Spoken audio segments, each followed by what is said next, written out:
In this episode of Travelogue Xinjiang series, we'll visit China's very own Provence-style lavender fields, we'll get an idea of what it's like to lead a truly carefree life, and wonder at the diversity that make up the colourful city of Yilian.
One action-packed adventure we had in the last episode. We just came from Seirim Lake, where I found out how exciting the life there could be. And now we're heading to Yili, which is one of the most fertile regions in Xinjiang. Not only is it famous for its meadows, but also for the many ethnic minorities that have congregated there and made it its home. Honestly, I've seen so many different landscapes of Xinjiang already, but hey, that's all part and parcel of being here on the road. I'm Turan. Welcome to Travelogue, and welcome to the next leg of our journey. It's hard to tear myself away, but the Yili Kazakh Autonomous Prefecture beckons. It's one of the most prosperous areas in Xinjiang, and was a major artery of the Northern Silk Road. Unlike the arid scenery we've seen until now, Yili has plenty of water, making it home to a rich diversity of people and landscapes. So, our first stop after entering Yili is the town of Qingchuihe, which we've come to see some lavender. Yes, lavender! I'm giddy with excitement. Actually, Qingchuihe lies on the same latitude as France's Provence. For half a month every year, this town becomes a hot tourist destination, as people flock here on half-day trips to see the lavender in bloom.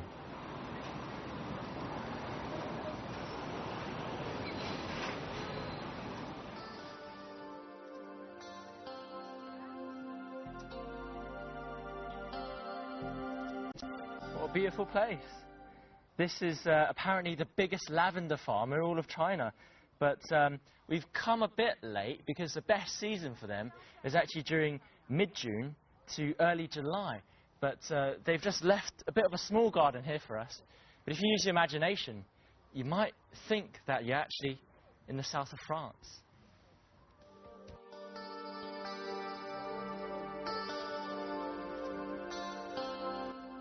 Well, there's my attempt at a music video. It might not look it now, but Qingchuihe's lavender fields are apparently the third biggest in the world, just behind Provence and Japan's Hokkaido. Right now, we're heading to the town of Huiyuan, a must-visit for anyone coming to the Yili region. It's not the most bustling place in the world anymore, but it was once a stronghold of the Northern Silk Road, and played an important part in Yili's history.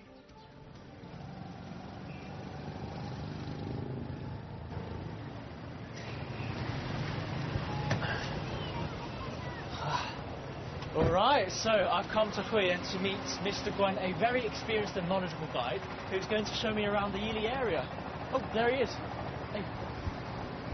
Hello. How you doing? Thanks for meeting me here. Thank you, thank you.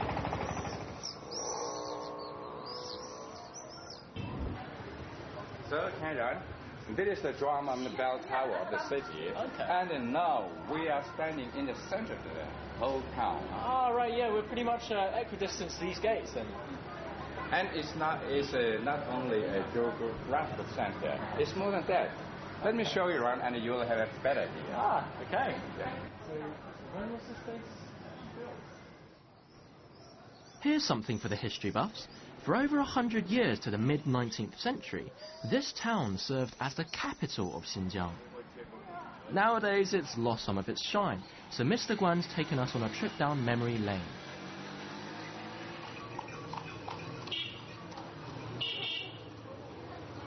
Welcome to the former mansion of the Yili Governor-General. Unfortunately, this crumbling wall is about the only thing that remains from its Qing dynasty beginnings. In its heyday, this town was the political and military centre of Xinjiang. It was of such strategic importance that the Emperor sent one of his 3 personally appointed Governors-General here. He was a very talented chap and excelled at both political and military duties, a job that usually takes 2 people to do. But it's now midday, so we're heading inside to escape the heat.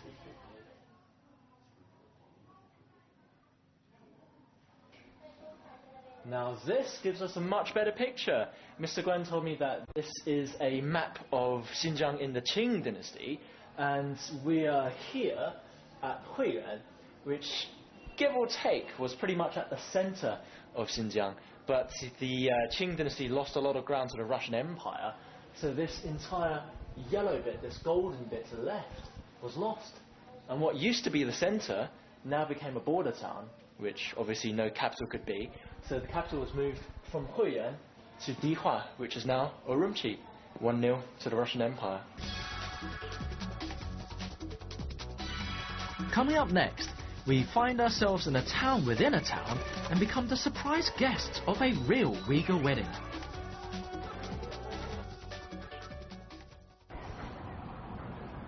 Just a half-hour drive from Huiyuan, and we've arrived at the capital of Yili Prefecture, Yining City. It's a favourite of travellers looking for convenient transport links and affordable food and accommodation. Thanks to its abundant rainfall and green-thumbed citizens, flowers and orchards dot the city, giving Yining its nickname, the Flower City. But it's not just rich in plant life. Walk around town and you'll see the faces of China's many ethnic minorities who call Yining their home.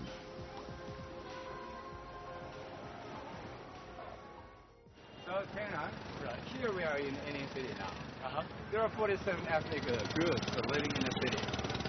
There are only 56 in all of China, right? Yeah. So there's a massive amount of ethnic groups in this one city. Yeah, exactly. Oh, okay. So, now we are going to the Kazanchi. Right. Both of these areas. We are 13 ethnic groups living in this area. Oh, okay. Very nice.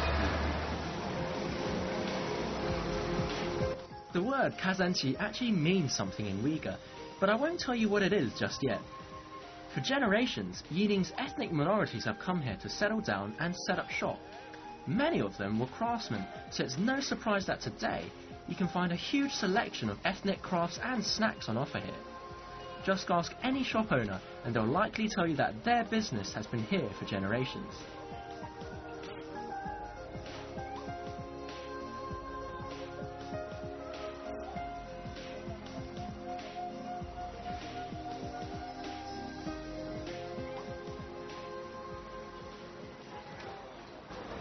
So I'm not quite familiar with this area. So I'll show you a young lady, charming young lady, to show you around. Okay. 你好。你好，我是这儿的导游。哎，你好，你好，天然。天然。下面呢，我就把这个小帅哥交给你了，好吧？你来带着他转一转。What's a good way of seeing Kazanchi? The local taxi service.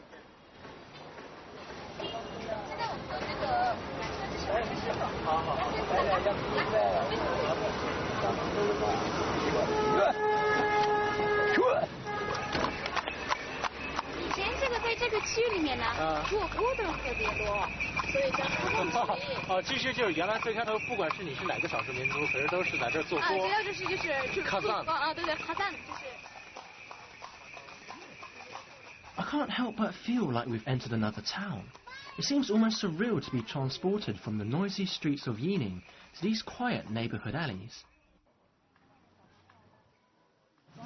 这个蓝色是在伊犁的一个典型的是吧？对对对，是伊犁的典型的维吾尔民居。明白。所以其实，在新疆的别的地方也见不到这种对对颜色的建筑。只能在这个伊犁这一块可以看到的。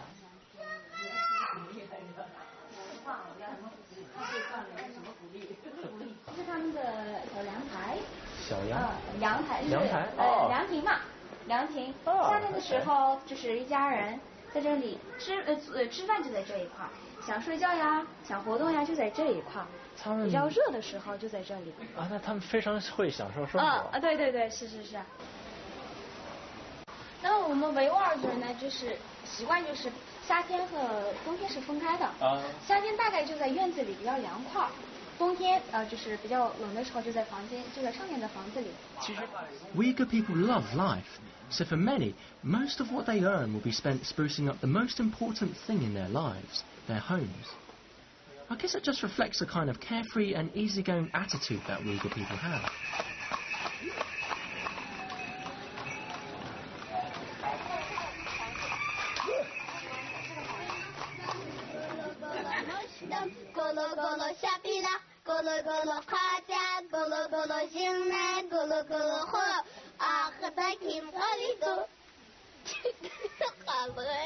We found some new friends.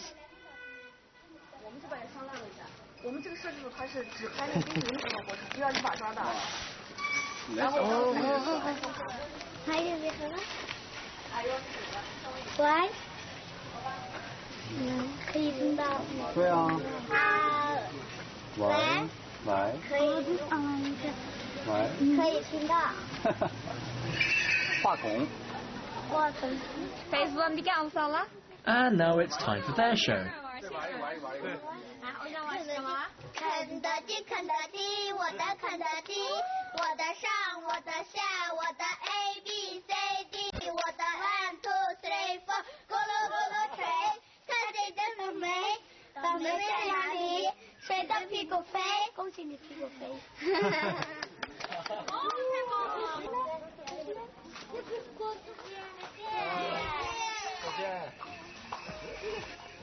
Kids these days.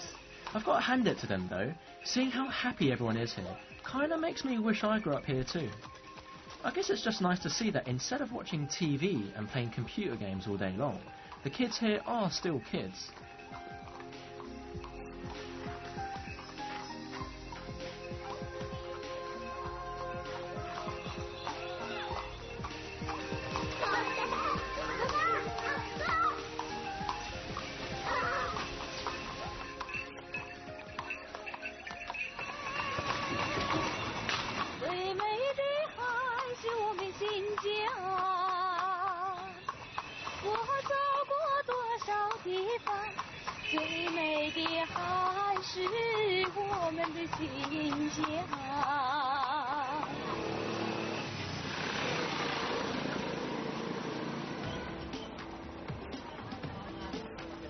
Nowadays, in big cities we live faster lives, but to me, Kazanti feels like opening a window onto the good old days. It's clear why families have stayed here for so many generations. There's a real sense of contentment and community here, and no matter how much times may change, it feels like people here always know how to enjoy the simple things in life.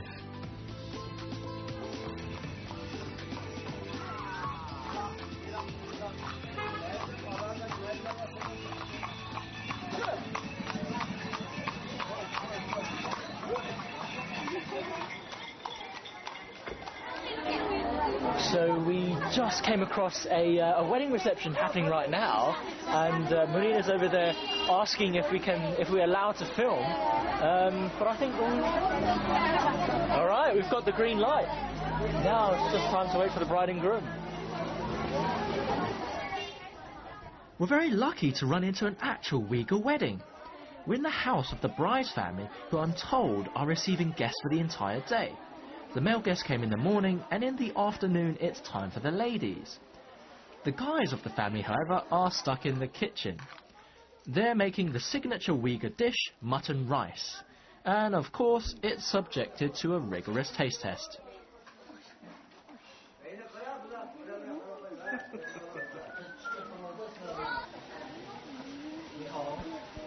我们来的就是新娘的她邻居家。哦。刚才不是我们看的是娘家嘛？对。娘家她不能坐到她自己娘家，自己家不能坐的。她必须坐在她邻居家。新娘就在坐到这个邻居家，等一会儿新郎过来就在这里接她。啊不是。那有点开不动。现在他们住在这个房间里等新郎。他们现在联系你，他打电话，然后给他的爱人说，你们可以过来了，他就过来了。哦，明白。你好。是这是，别想我给别想我别连起来了。哎呀，辛苦了。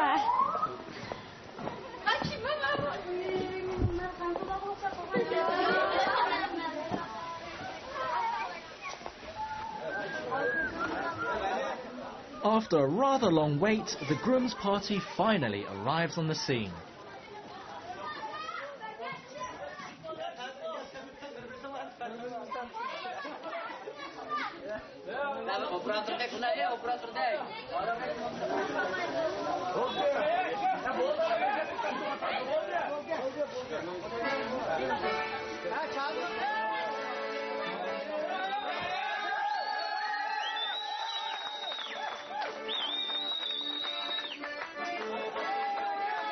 As a fun way of testing the groom's patience, the bride's crew closes off the doors. In response, the groom is supposed to bribe his way through.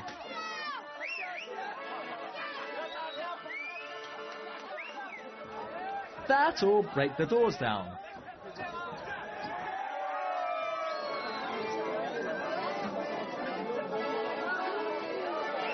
So finally, the groom is here. The very strapping lad holding the flowers over there. And now, time for him to finally collect his bride.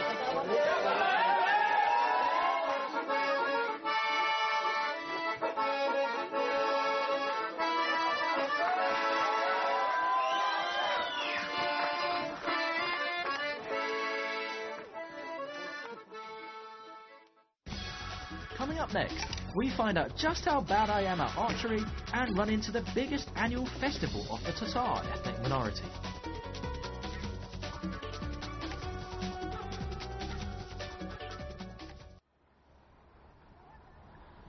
Mr. Guan's taking me to a museum to learn about his ethnic minority, the Sibor people. Interestingly, these Yining citizens aren't actually from Xinjiang. Well, Karen, this is the route map of the Sibor people's west expedition. Oh, right, okay. But what I know, Sibor people originated in the northeast of China. Yeah. So why did they move west to Xinjiang? Sibor people led a nomadic way of life historically. Right. And they belongs to the imperial army of the Qing dynasty. Okay. And that's why they were chosen to move from east to west to guard the borderline. Ah, okay. That must have been a difficult trip. How many people did they send over there? Well, it's 5,000 to 6,000 kilometers from east to west. Right. At the beginning of the trip, there were over 4,000 soldiers, and including their family members. And after they arrived in the Ili River Valley, you know what happened? What? The number of the people were increased to 5,000. Ah, that's interesting. That's the first time I've ever heard of the march increasing along the way. Yeah. They were very efficient. Yeah. Yeah. But what I want to know is, why did the emperor send Sibor troops instead of others in the imperial army? Well, Sibor people were very skilled in horse riding and archery. And in particular, they were bravery and a loyalty to the emperor of the Qing dynasty. Okay. So they must have been the most suitable troops to send west then? Mm-hmm. Yeah.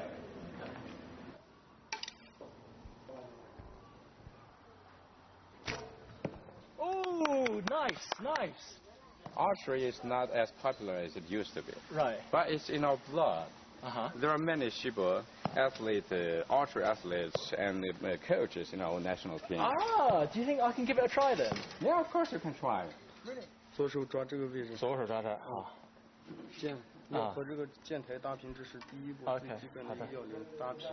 Tourists are more than welcome to pick up a boat and take a shot. You can even get a seaboard coach to teach you. Just don't expect to be any good, though. But besides being great at archery, seaboard people's greatest trait is their adaptability, which helped them make Xinjiang their new home. That's not bad. That's okay. That's okay. I just think I hit some grass. You know, Tian'an, right? This is a Shibo village. That means everyone lives here are Shibo people. Right. This is a typical town. Not far from the museum are some local seaboard residences. Mr. Guan is taking me to see one of them, and he tells me that they're often open to the public and a great way to experience seaboard life. Yeah, of course. Come on, come.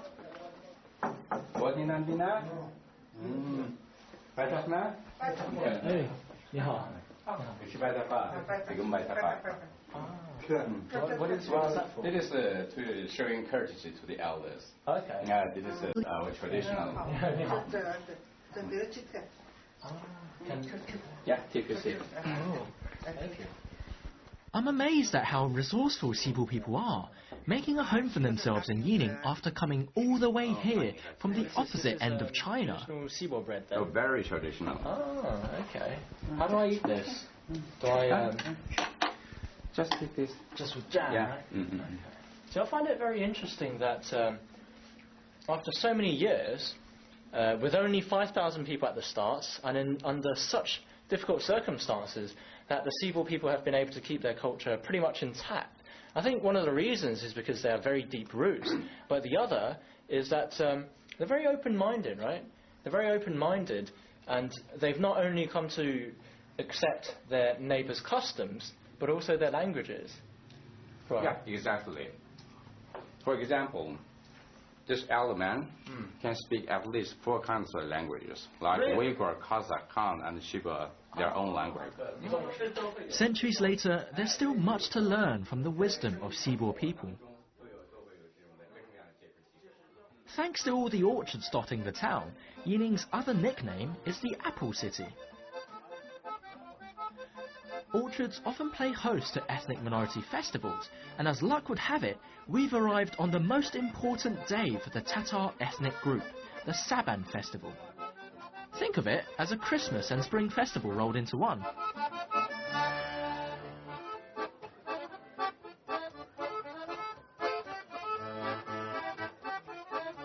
It began as a celebration of the sowing season, but its soaring popularity quickly made it into the favourite holiday of the Tatars. Nowadays, with only a couple thousand Tatars in China, it's a great excuse for a get-together.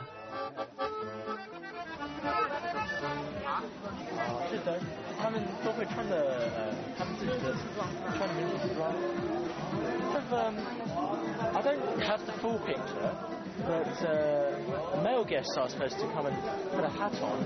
For what reason? I'm still not quite sure, but I guess we'll find out later on.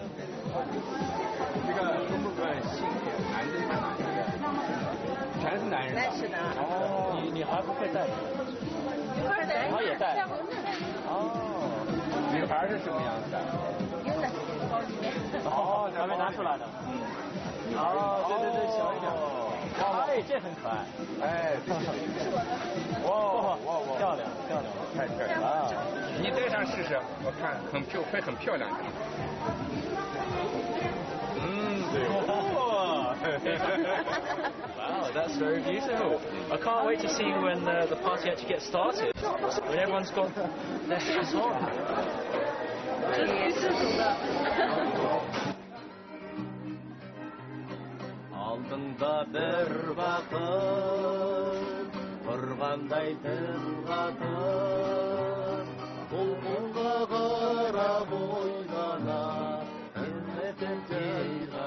Saban festivals have a host of activities like wrestling and even egg and spoon races, but unfortunately we just missed them.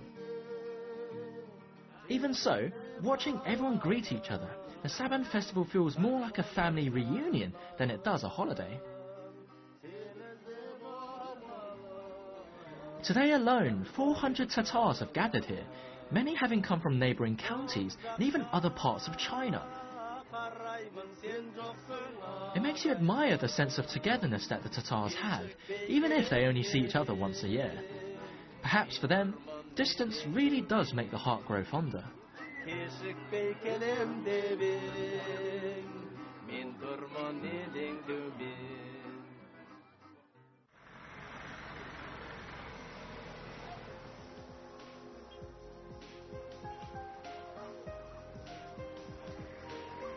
And so we come full circle. Without the Yili River, the city of Yining would not be what it is today. Every evening, locals pay homage to the river by strolling along its banks, getting hitched on the bridge above, or simply watching the sunset over the river.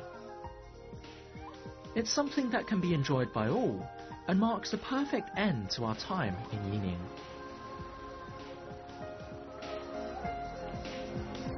Man, what a wonderful time we've had in Yining. I mean, even before we came here, we'd heard about how colourful this place would be. But I've come to realise that it's not just the landscapes that give Yining its colour, but also the many ethnic groups that call this place their home. I hope you've enjoyed this episode of Travelogue, and make sure to tune into the next one, where we begin the final leg of our circuits around northern Xinjiang.